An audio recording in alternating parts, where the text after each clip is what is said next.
come so seldom that it's come to me. It is here in the Father's kingdom. It was there for me. You took me in, and you washed away my sins. You washed away my.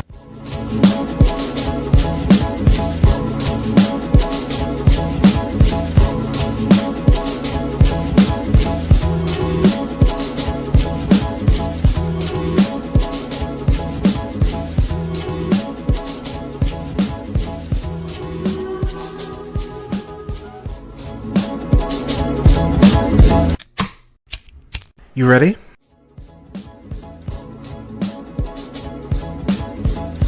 You're listening to the Real Pineapple Podcast Network.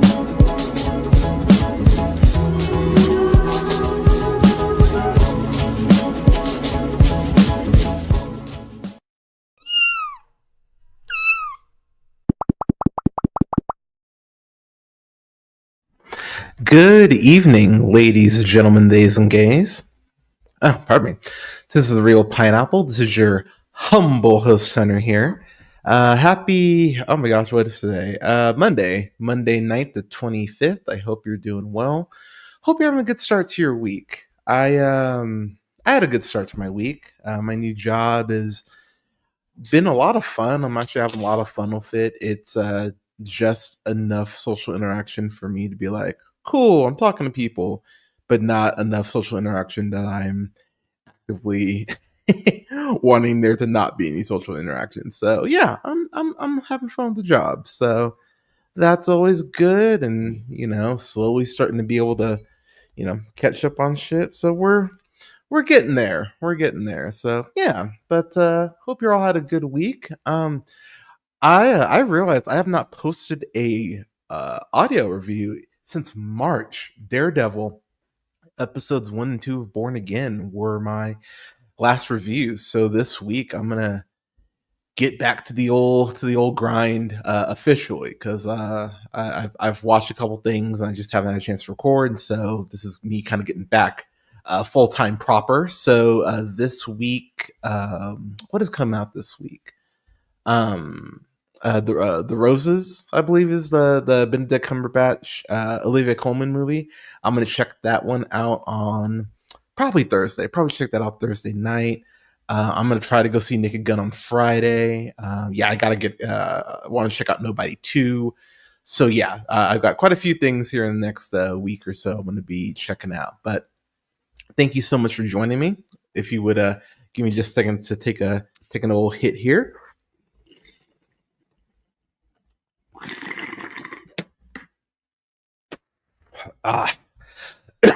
Hot damn, there we go. All right. Pardon me. So I've actually got 2 reviews for y'all tonight. It might be one. We'll see. We'll see how I'm feeling after this first review. Normally I would do Soapbox Corner, but it is 11 o'clock at night, so I will forego Soapbox Corner probably until tomorrow. I'll probably do a stream tomorrow because there's a couple things I do want to actually discuss. So, but the main event tonight, and perhaps the only review, is going to be for Eenie Meanie, which is new Fox. It's not Fox anymore. It's just Spotlight. Pardon me. I know that's been the case for years. It's still weird. But anyways, Eenie Meanie, which stars the gorgeous, the hilarious, the really one of the modern day scream queens in Samara Weaving, who of course you know from Ready or Not, 3 Billboards, Mayhem, Borderline, which just came out, a movie in Azrael, which I fucking dug. That came out last year. I did a review. I don't know if I've posted my review of that actually. Not. I'm kind of thinking about that. But Azrael is amazing. Azrael is such a cool ass movie, and I feel like a lot of people missed that movie. I haven't checked out 9 Perfect Strangers. That's one of those shows I've heard I should watch. I just have not gotten around to it. But you know her from a ton of stuff, as I just mentioned. And this is directed and written by Sean Simmons is their name. And so he wrote on the Continental which I have not checked out. I just to be honest, the moment I heard Mel Gibson was in it, I was like, I could like what why like why the fuck would you put racist racist fucker uh in that movie, so in that show? So I just never watched it. But looking through their filmography here, they wrote an episode of that show Awkward, that MTV show. Which, if you have not seen Awkward, I think you can watch it on Paramount Plus. That is a very underrated show. I thought Awkward was really well done. Um, Apparently, there was a School of Rock TV show. I did not know that this was even a. What the fuck? Oh, it's on Nickelodeon, of course it was. Why the fuck am I surprised? Anyways, um, not the worst thing that's happened at Nickelodeon, but oh, it's so fucked. But but I mean, not a ton of a filmography. So for him to be getting a movie like this, starring one of the most popular actresses in the world, pretty impressive. So like good for him. So when I saw the trailer for this, I was like, okay, I'm curious. Can this be something? Like, what is this going to be?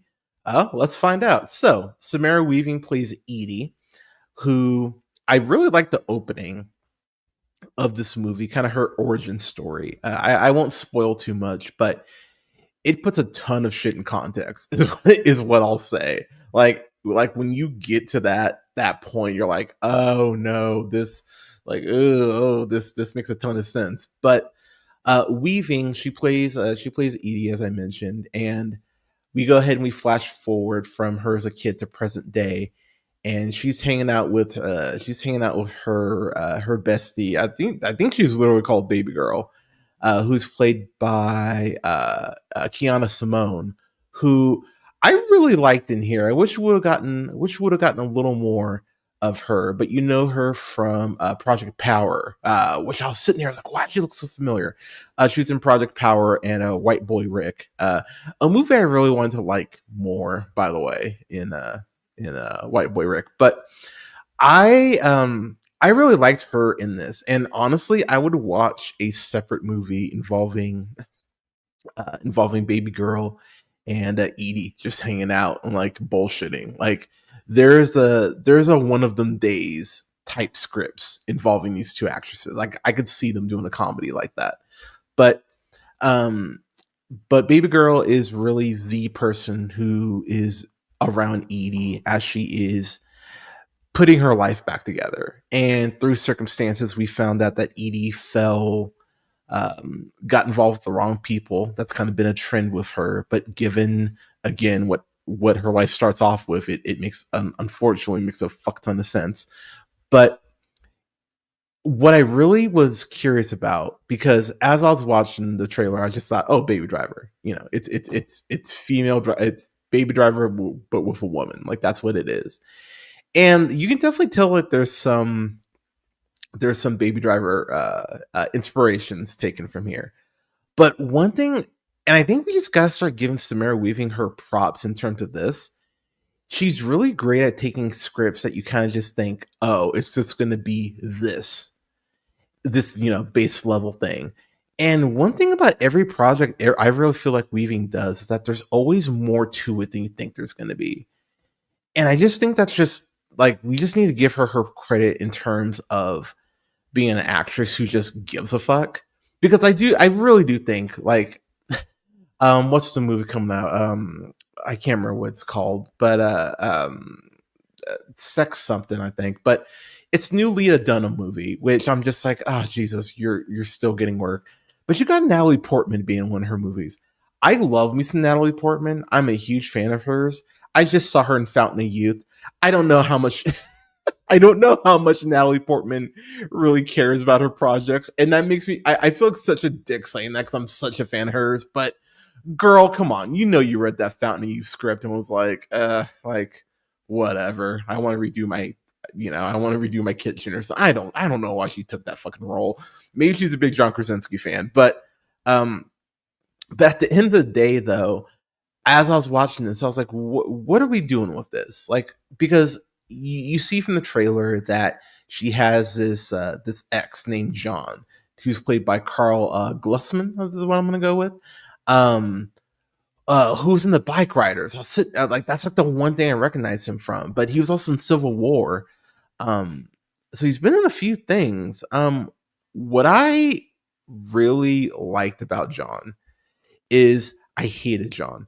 John is John reminds me of that sort of guy who, like burns down your kitchen, or forgets to pay rent because it got too stoned on time, and so then you have to pay a late fee, and he's like, that's just me, I'm a free spirit. And John has that sort of energy, that sort of like waka waka energy to him. And the whole one of the whole big cruxes of this movie is that Edie cannot escape this dude.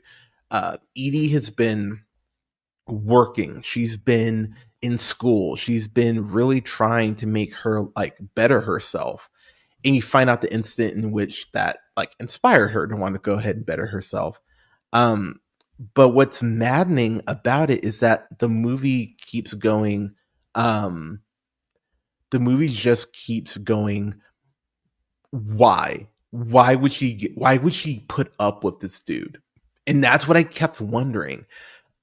Because with someone who's such a fuck up like this, like you kind of have to do the Family Matters thing. You know what I mean? Where you almost have to trick your audience, because that was one thing about Family Matters. I mean, granted, it was the 90s too, so I'm sure that helped. But the show was very good at tricking you into liking Urkel. Because when you think about it, Urkel caused so much damage to Winslow home.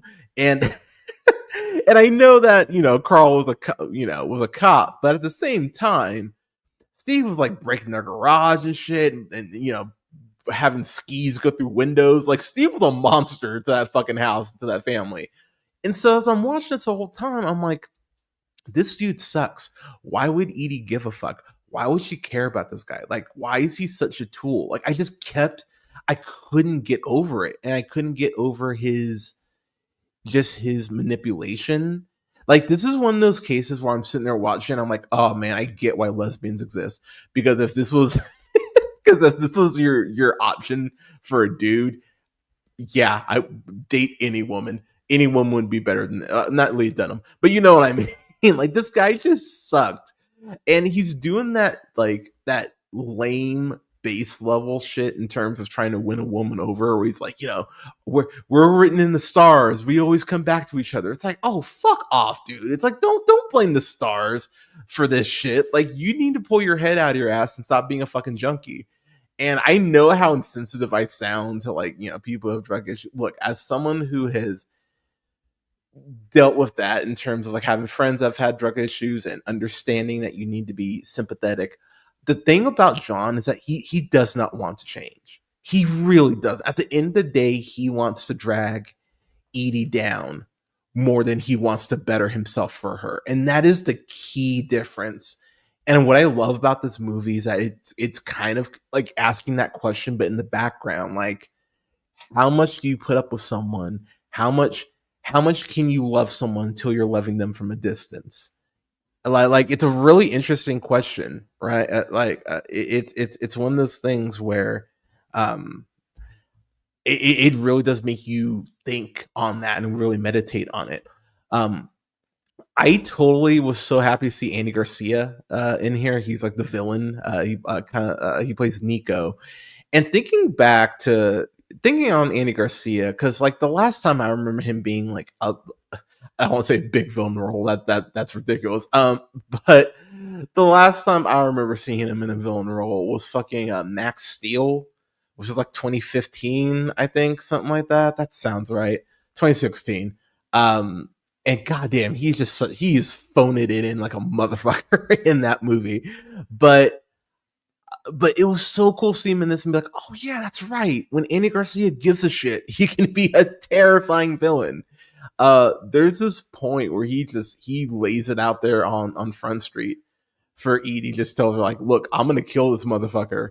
Um, I'm gonna kill this motherfucker if you don't go ahead and help me out. And I like you see that conversation somewhat in the trailer, but I love watching the whole full scene here. One thing about this movie that Simmons, I think, nails is dialogue scenes between characters. There's a point where Edie is talking to the chaperone, who's this henchman who's played by Jermaine Fowler, who of course you know from Sorry to Bother You, The Drop, Judas and the Black Messiah, um, Moon Girl and Devil Dinosaur. Which, my God, I need to finish that show up. I have not finished it. I've been delaying it because I don't want to end it. I don't want it to be over, but I need to get back into Moon Girl and Devil Dinosaur. But they have a whole conversation about why Edie is so loyal to John, so you kind of get some more backstory there. And I'm not gonna lie, y'all, when you hear the backstory, you are just like, oh shit, that's crazy. But I was still sitting there going, yeah, girl, like enough's enough. Like, cut this dude loose. And what I will say about this movie is I really was going in kind of going like, oh, here we go. You know, this is where one of those movies where true love wins in the end. And yet this movie took some turns that I was like, oh, okay, shit. Like, fair enough. I was not expecting that. Um, Yeah, so I was actually a little surprised. I was actually surprised at multiple points in this movie. And I think the movie gets stronger and gets more confident the more it goes on. I thought the stunt coordination, the driving sequences, I thought those were so well done. I don't know how much of it Samara Weaving did herself, but it seems like quite a bit. Um, there's a shootout in this guy's apartment pretty early on, and just seeing Samara Weaving get just handling a shotgun like it's nobody's business. I was like, oh my god, could you be more attractive? Could you be more of a badass? I love Samara Weaving in this. She just continues to be one of these actresses that I'm just kind of in awe of because she just gets it. What up, Afternoon Tune? Yeah, I don't know where Bradley and Nick are. I mean, Nick is on the East Coast, so I'm assuming his ass is asleep, which I probably should be right now, but it's fine. Um, mm, Pardon me, get my beer on. But yeah, when I got to the end of this movie, I was not just pleasantly surprised, but like really surprised. Like where it ended up, I was like, oh shit, okay. And I actually like the movie more because of what it does as opposed to what it could have done. Because I really did just go in thinking, okay, I know like you're gonna go from point A to point B, you know, like yeah, this is how these things go. Um, if he's asleep, why am I awake? I don't know, dude. Like your sleep schedule, like I don't know, man. I don't know when you sleep because I feel like you're just awake all the time, and I feel like I'm awake too much. But yeah, yeah. I don't know what you're doing, sleep wise.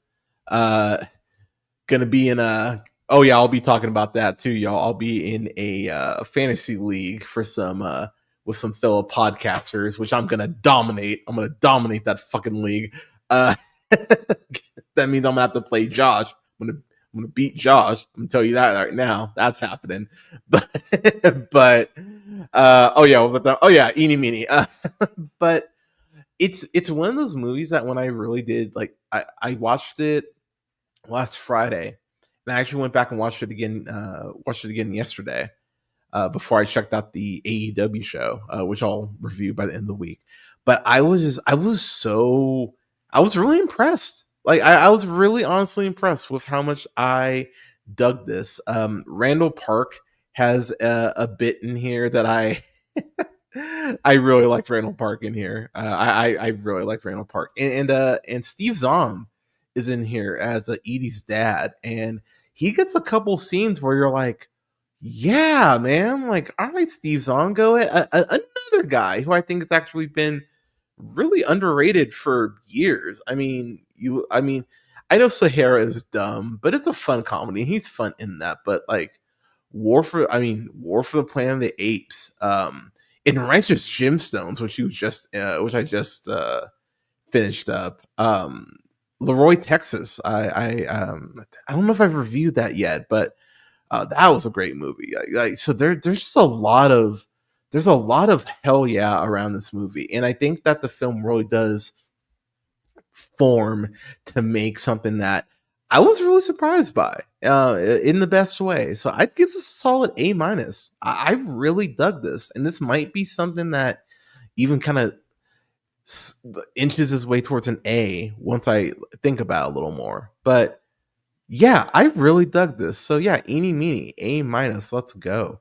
Um, so I'm getting my notes here. So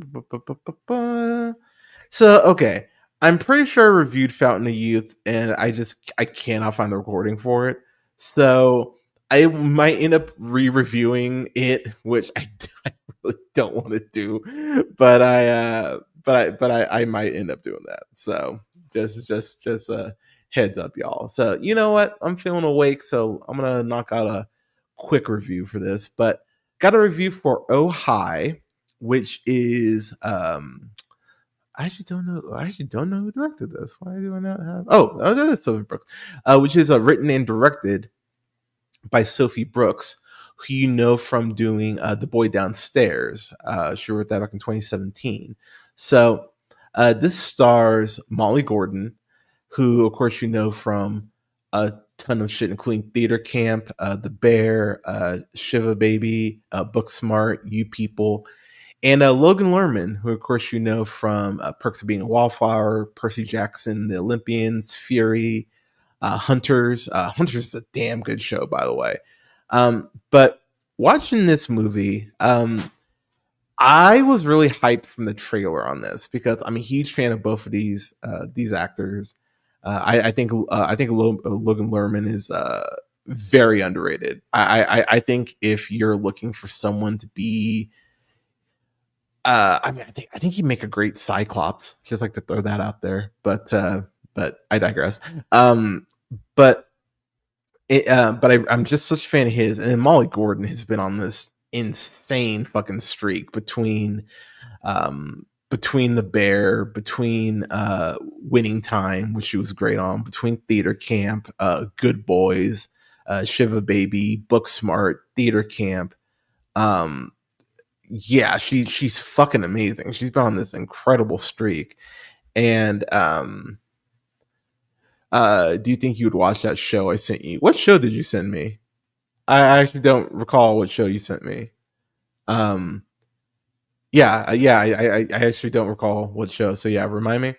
But um, but this movie stars Molly Gordon, Logan Lerman, and Molly plays Iris. Logan plays Isaac, and so basically they go away for this romantic getaway. And Isaac, to his credit, and I think this is just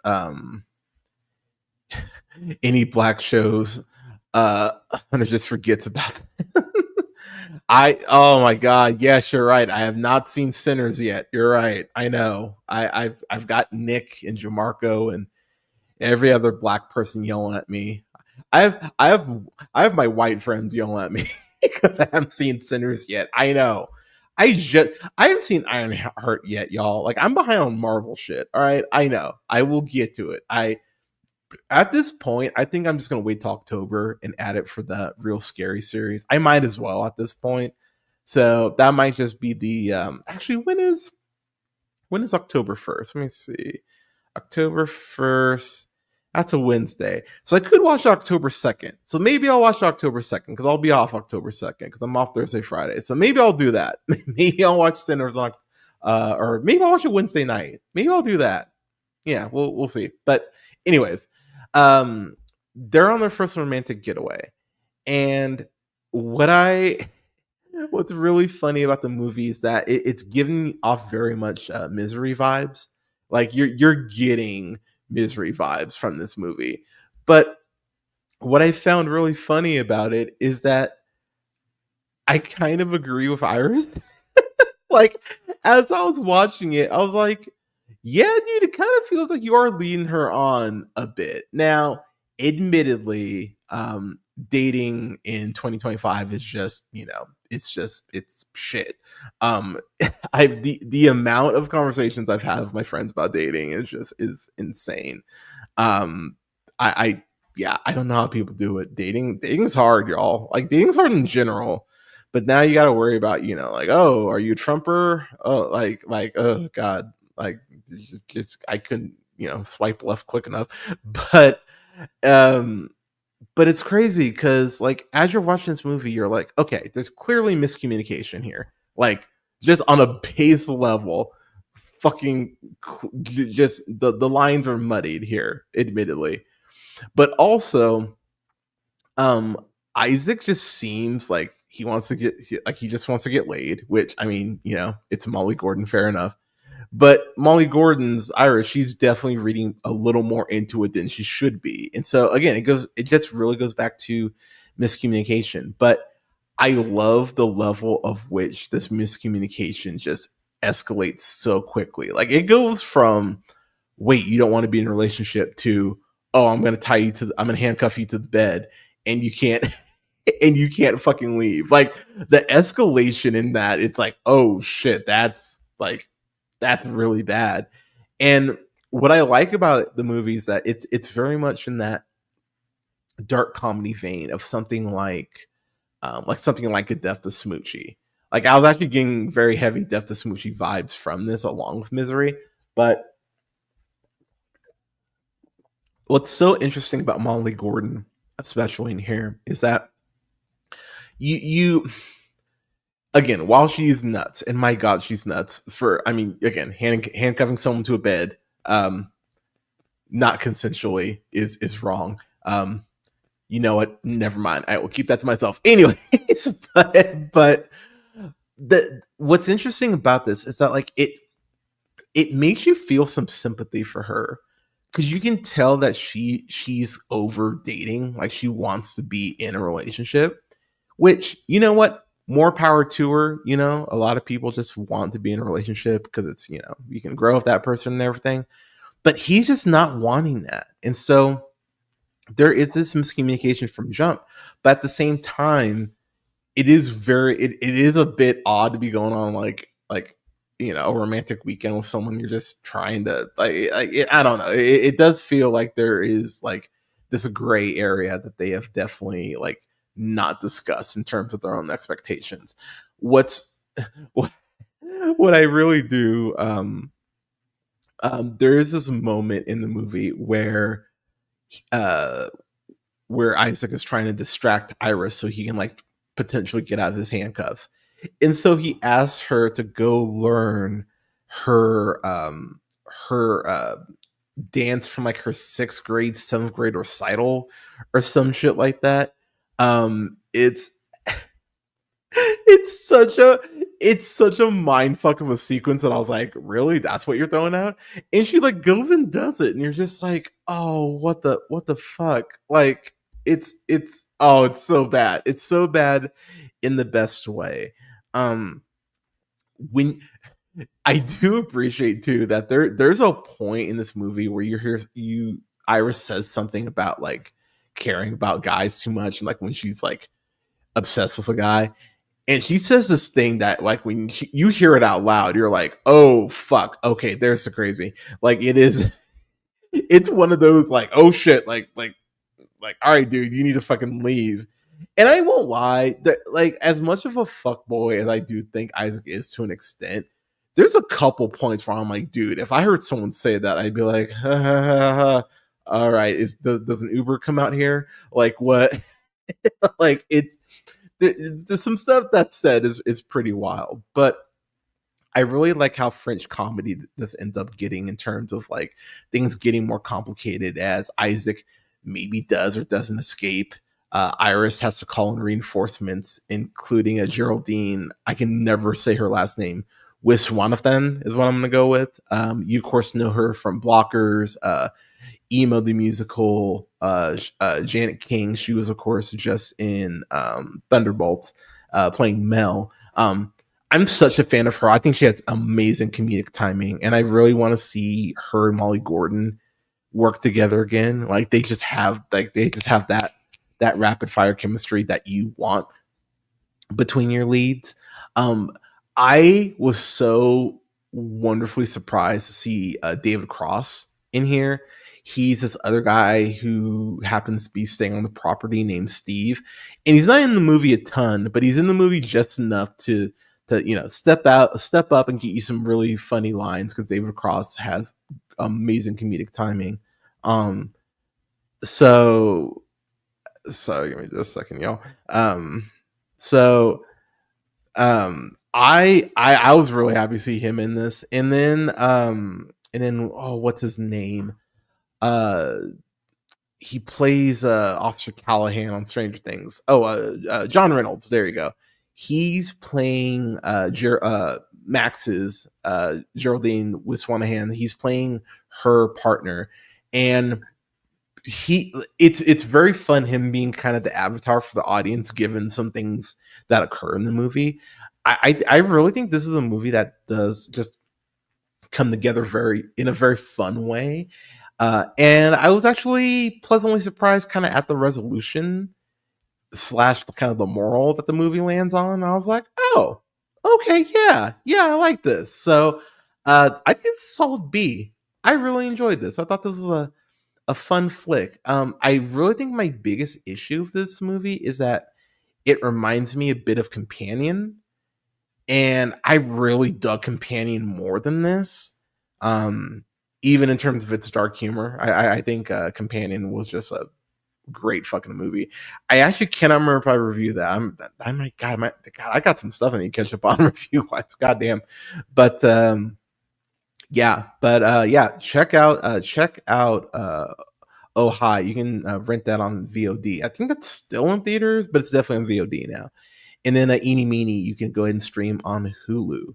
Um, yeah, you see more movies. You're seeing more movies than me currently this year, but Screener season hits in a couple months, and I will be catching the fuck up. So be a lot of content coming, y'all. But yeah, y'all, I'm gonna go ahead and call it a night because I have not had dinner yet, and it's almost midnight, and I'm hungry. So I'm gonna go get some food.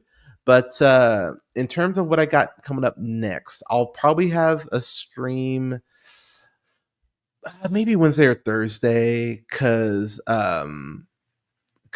yeah, I need to there's a couple things I want to check out, but I'll have a stream up here in the next couple days for gonna review AEW New Japan Forbidden Door because I was just this past just yesterday. What am I talking about? So gonna have a review up for that. Might have to wait till the weekend, but I'll be having a review for that. Gonna review the original Naked Gun because I just watched that for the first time. I had a blast with that shit. Um, yeah, really enjoyed Naked Gun.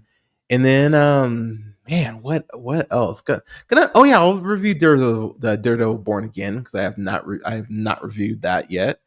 So I'll probably have someone come on for that. But yeah, y'all, I'm gonna go ahead and get out of here. But thank you so much for watching, y'all. Go ahead and follow the show on. No, I've seen Daredevil Born Again. I just haven't reviewed it yet. But I know, man, dude. I know. I've been trying to just survive, man. like podcast shit has not been on the radar, but now it is. So yeah, I got some shit to catch up on. But yeah, y'all, you can go ahead and follow me pretty much wherever you check out podcasts. Follow the Real Pineapple. Go ahead and follow me on SoundCloud. Actually, I'm not on SoundCloud anymore. Never mind. So Apple, Podbean, Stitcher, Spotify, iHeartRadio. Go ahead and follow the show on YouTube. Just type in The Real Pineapple. That's REEL Pineapple. And you can go ahead and see my beautiful face. You can go ahead and follow the show on Twitch as well at twitch.tv/The Real Pineapple. Follow me on Blue Sky at realpineapple.bsky.social. And you can follow me on TikTok and Instagram at jhunterrealpineapple. That's jhunter, then REEL, and then pineapple. Like I said, y'all, I'm going to have reviews come up here for Naked Gun, the original. Going to have a review for, oh my gosh, Fountain of Youth, because I looked, I don't see a review for that, so I'll review Fountain of Youth. God damn it. I'll have a review as well for Borderline, which I just watched, also starring Samara Weaving. So yeah, I got a lot of stuff to get out to y'all. Oh yeah, and I'll have a review for Sovereign coming up here as well. But yeah, everyone, thank you so much for listening. Stay safe, take care of each other, give someone a hug, give someone a compliment. We can always use more positivity. And I know the world is heavy, y'all, but please reach out to your people, reach out to your tribe. We will persevere, y'all. We will get through all this. But everyone, thank you so much again for watching. Thanks for listening. And never forget, as always, to keep it real. Thank you so much, y'all. I will talk to you soon.